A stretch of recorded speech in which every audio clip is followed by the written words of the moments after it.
If we don't have the ability to store that water and retain it for the dry periods, we perish. It's just that simple. If we don't hold back water when nature provides it, it's obviously, there's nothing for us to use to farm during the dry years. What you see here is three main rivers, the Stanislaus, the Tuolumne, and the Merced, that all feed the San Joaquin, the mighty San Joaquin River that many stories and many books are written about. The LaGrange Dam is in the center of my picture. Just above it is the Don Pedro Reservoir. Don Pedro Reservoir is a 2 million plus acre feet body of water that really feeds the farms and the city of Modesto around this community. Further upstream of Don Pedro Reservoir is the Hetch Hetchy water system, which feeds the city and county of San Francisco and a good-sized portion of the Greater Bay Area. The city and counties of San Francisco, with their Hetch Hetchy water system, have been a powerful partner of ours on the river, and today I would say is one of the better ag-urban partnerships in California. They have been willing to partner with us and support and pay for many of the environmental studies that I'm going to speak about next, and have been one who are also share the concerns to ensure that the water that we have historically been allocating is continued to be allocated along historical norms. So our partners on the river are the City and County of San Francisco, Modesto Irrigation District, and Turlock Irrigation District that I represent. So the federal government licenses all rivers that have powerhouses on them with dams. The federal government retains the authority to issue licenses to local operators, assuming that the powerhouses are not, or dams are not located on federal property. So if you have a dam that has a powerhouse, and the powerhouse is sited on non-federal lands, almost guaranteed the powerhouse is being operated under a FERC license. The FERC process is tedious, it's expensive, it's laborious, but I will tell you that for us, it hasn't been an entirely, hasn't been as uncomfortable as one would expect, considering the amount of federal agencies and the amount of dollars that have been required. Turlock Irrigation District is the operator of the Don Pedro facility, and as such, we're the lead agency of the FERC relicensing process. We opted to go with an integrated licensing plan, which is really a transparent and iterative process where all parties meet and discuss the various studies that are being required and the models that will be put together to support the studies. FERC has been collaborative with us, and we have worked together for almost 8 years now to march towards a new license. What we're looking for is a new 30, 40, or 50-year license. That's the terms of these permits. And we're hoping, of course, to get a 50-year license to renew our existing one that expired in 2016. The districts and the City of County of San Francisco have invested just north of $25 million in studying all sorts of things, from birds to Native American artifacts, but primarily focused on fish in the Tuolumne River. And here's the facts, and you heard Congressman Nunes speak to them. The facts are that the salmon population in the Tuolumne River have declined considerably over the last 50 years. And by no coincidence, the timing of the decline of the salmon population is correlated almost identically with, or very nearly so, with the increase of striped bass population in the Delta and in the Tuolumne River. And you'll see in my later slides that the predator fish have found homes in our altered environment ecosystem that we've built. So when we dam the rivers, we change them. And when we pump water out of the Delta, we've changed the Delta. There's no hiding the facts. The rivers today are more like canals. They don't have the big surges in the winter because we store back the water. They don't run dry in the summer because we continue to make fish releases to keep the fish happy all summer long. So what you end up with is a different ecosystem than what existed 150 years ago. And we as a society have to decide if we want to go back to a natural riverine system, then we can't support agriculture and we can't support human existence like we do today. And that's the summary. That's really my conclusion that I'm jumping ahead with. But the reality is we are trying, the state of California is using the FERC process to attempt to replicate a natural river system seemingly without recognizing the impacts on human civilization today. The State Water Resources Control Board, Congressman Nunes touched on it, but we have the federal process and you have a state process. The State Water Resources Control Board is required to do a triennial review on the Bay Delta system. Every 3 years, they're supposed to do a review on the Bay Delta system, which includes the San Joaquin River and its tributaries. It's been over 20 years since they've done a review, and I wouldn't call this current process a review. It is an in-depth look of the health of the Delta and what can be done to improve it.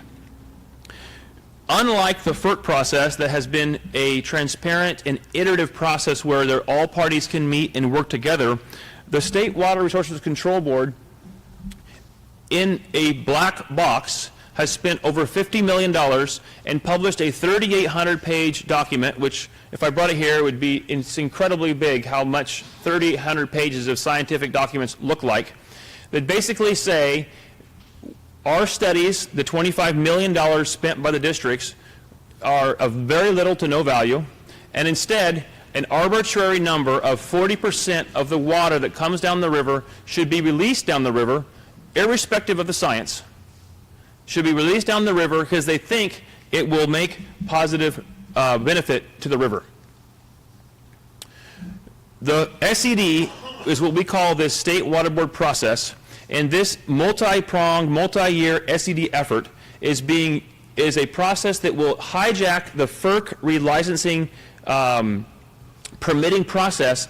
The state of California has the authority under the Clean Water Act, a federal bill, to staple their requirements onto what would have otherwise been an iterative process with FERC and say, this is what we want, and therefore this is what we get. So to state again, the FERC process was intended to be a collaborative process where various interest groups would meet and confer and reach some sort of a reasonable compromise where both fish, human civilization, electric power, the various uses would all be considered, and there would be some sort of a reasonable compromise issued for the local operators such as the Turlock and Modesto Irrigation District. The Clean Water Act added a condition that said state governments have the authority under the Clean Water Act to issue a 401 clean water certificate that says this is what we believe we need in order to have a clean river system. And FERC does not have the authority to alter what is in that 401 requirement. So the State Water Board has virtual unlimited power to require whatever they deem appropriate, and then use FERC as the implementer, as the hammer that actually moves the valves at the dam. UIF stands for unimpaired flow. So because they don't have the ability to alter water rights through the FERC process, what the State Water Board has done is said, well, we can't really reach down from on high and affect individual water right holders. So what we're going to ask is a new novel idea, and is this. For every gallon that comes down, let's let 40% of it go on through the system as if there was no dam there. Unimpaired flow. You measure it on a 10-day rolling average, let it go by because we think it'll do some benefit. And then you, Turlock Irrigation District, you, Modesto ID, you figure out how to reallocate the individual water right holders and your individual farmers, and just figure it out among yourselves with whatever's left over after the fish and the wildlife get their 40 to 50%. In the SED, stated in there, says this is their goals. They believe that 40% unimpaired flow will generate an additional 1,103 fish. If you do the math, it's astounding. It's shocking. To imagine that we could have a multi-billion-dollar economy, that's a quite poor economy if you contrast us to the Bay Area, that we could be asked to make substantial fallowing on a regular basis of our farms in order to generate such a small number of fish. Salmon are an iconic species, which is why we support taking reasonable methods and reasonable efforts to restore the salmon population. salmon are not endangered. They exist in plentiful numbers in the Northwest. They are farm raised. They can be raised in bountiful numbers. But we are at the very, very southern end of the native Chinook run, and it stands to reason that as temperatures rise and the water temperatures rise in the river, that the population this far south is going to be put under pressure. And so we think it's unreasonable to even consider imperiling entire communities for such a meager number of fish.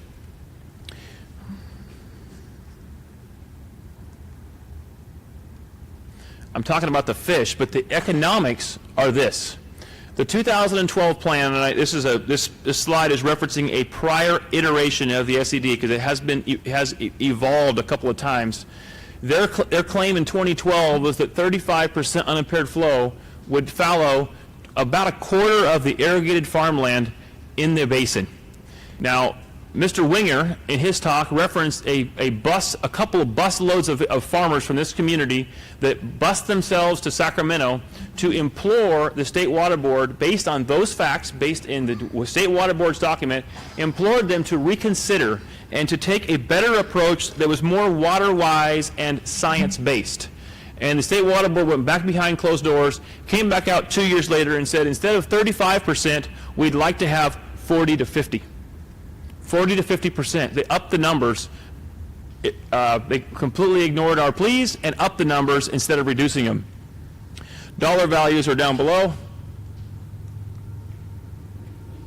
So what's the science on the river? We, meaning the three entities on the river, have invested, like I said, a whole bunch of money. And what we've learned is that over 90% of the outbound salmon smolts, these little baby fish, are consumed before they even make it to the mouth of the San Joaquin River. The striped bass come moving upstream in response to the outbound baby salmon, the fish food for them. They move up from the delta and swarm the lower Tuolumne River and consume the outbound fish. And so if your outbound fish never make it out, it's no rocket science to figure they're not going to come back. And that's farmer logic. It's really that simple.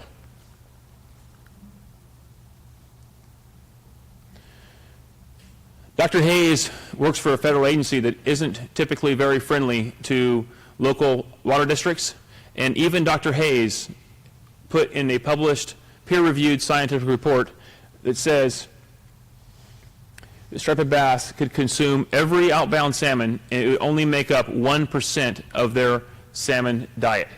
In other words, the amount of salmon that the Tuolumne River, the Stanislaus River, and the Merced River, are the amount of fry, the baby salmon smolts that we're able to generate, would only be 1% of the existing striped bass population's annual diet. So it isn't a stretch for me to say that virtually all of the outbound salmon are consumed by a non-native species that was introduced in 1955 by the California Department of Fish and Wildlife to promote sport fishing and to promote the sales of fishing licenses. And that fish is, by the way, like Mr. Winger said, they're a lot of fun to catch, even better to eat, but they have thrived under this new, slower-moving, non-natural, canal-like river system that we have today, and the Delta is full of them. The Delta is not sick. The Delta is not dying. The Delta is just different. And the Delta is full of fish that are more aggressive than salmon and that consume our outbound salmon. But the unfortunate part is that the environmental constituency wants to see salmon because they want to see a native river system. But obviously, you can't have both. You can't want to see a native ecosystem if you don't have a native river system. This is just illustrating that Devin Nunes's territory, the I-5 corridor, the south half of the Central Valley and to the east of there, they have made tremendous sacrifices on their farms over the last 25 to 30 years because of the Environmental Species Act on the Delta smelt issue. Millions of acre-feet of regulated blocks of water have been released to sea with nothing to show for it. Nothing to show for it. And that's what we're looking at today. Here in the heart of the Central Valley, the greater Mesto community is by a different regulatory engine, a different lever or mechanism, if you will, are being asked to make the same sacrifice with no hope of any different improvement or different outcome than what Congressman Nunes' district has seen the same.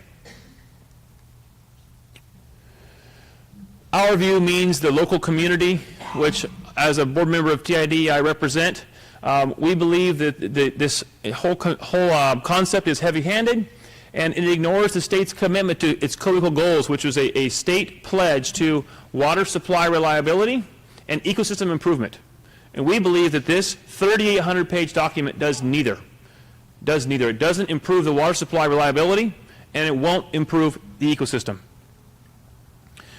I hate to end on a negative note, and hopefully your questions, if you have any, will be a little more upbeat. But I can't help but toss out this final question, and it's this. Unless something changes, and the something is really good people like yourself standing up and speaking up like the prior speakers talked about, the question is fair, I think, to ask, is farming sustainable in the state of California? Is farming sustainable in a state that is progressive enough that they're willing to throw away life's entire economies, entire life, what's the term I'm trying to, our lifestyles, thank you, our lifestyles in order to save a species that possibly is going to go away on its own because of climate change, and most likely is being put out of existence because of factors unrelated to the farming itself. And so we have a real tough situation on our hands.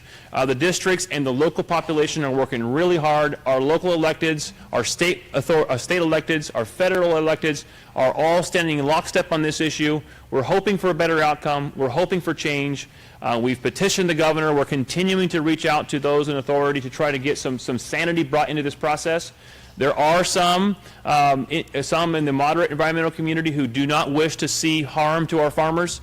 And some are supportive of a different path, a path that follows the science and looks for ways to find a solution that doesn't involve devastating our economy. But that isn't the trajectory that we've seen so far coming back from Sacramento. And unless something changes, unless we get some sanity in this process, I will contend that farming as you see it today in this county won't be the same 50 years from now. It's going to go back in time, and you're going to see more annual crops and less permanent crops, because we can't farm permanent crops if we don't have reliable water. And that's the bottom line. Thanks, Michael. I love it when a plan comes together. I told you we put the tire path group, and you just gave all the nuts and bolts to what everybody was talking about earlier. Spot on. Questions, comments? Reed, I can't believe you have a comment or a question. Michael, thank you. In your slide, you have the 1.6 billion economic output loss, and you also had 167 million farm gate. By my calculation, that suggests a 9.5 economic multiplier. Is that the intention of the points? That is a 2010 socioeconomic study that the districts jointly put together and filed with FERC. It is interesting to note that FERC had a lot of studies. I'm going to answer your question in a second, Mr. Reed. FERC required a lot of studies about what the impacts would be to fish and wildlife. FERC didn't think a study was required or necessary that would show what the impact to this community would be. And so even though it wasn't required, TID and MID and the city and county paid for an economic study to be done that would try to quantify, in the best of our ability, what would be the impact to our community in dollars and cents if this water plan is imposed. And the answer is yes. I don't know that, I can't answer you specifically, but the answer is this is our best estimate of what the real, after a multiplier is applied, would be to this greater economy. Chuck Miller. You didn't mention anything about WOTUS. How do you put WOTUS into this? Yeah, that's a good question. Because the Tuolumne River is quite large, there's no question that that the Lake Don Pedro hydro plant is under federal jurisdiction. And so I'm not a fan of WOTUS, but I will tell you that there's not a chance that repealing WOTUS would repeal the federal government's ability to regulate our powerhouse. One more question?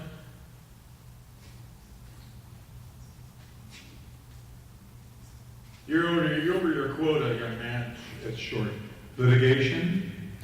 I have been hopeful that reasonable minds would weigh in from the very top of the state of California government, and that there would be a path to an outcome that is supportive of both the district's intentions and stated goals of a better ecosystem while maintaining our current water rights and without imposing any restrictions on existing water to our farmers. But as time goes on, it looks increasingly likely that the outcome is going to be decided in court and not in boardrooms. I think your mic just died. I think the duct tape messed it up. Yeah, something did. All right, Michael Frantz, everyone, round of applause. Thank you. Thank you. Thank you.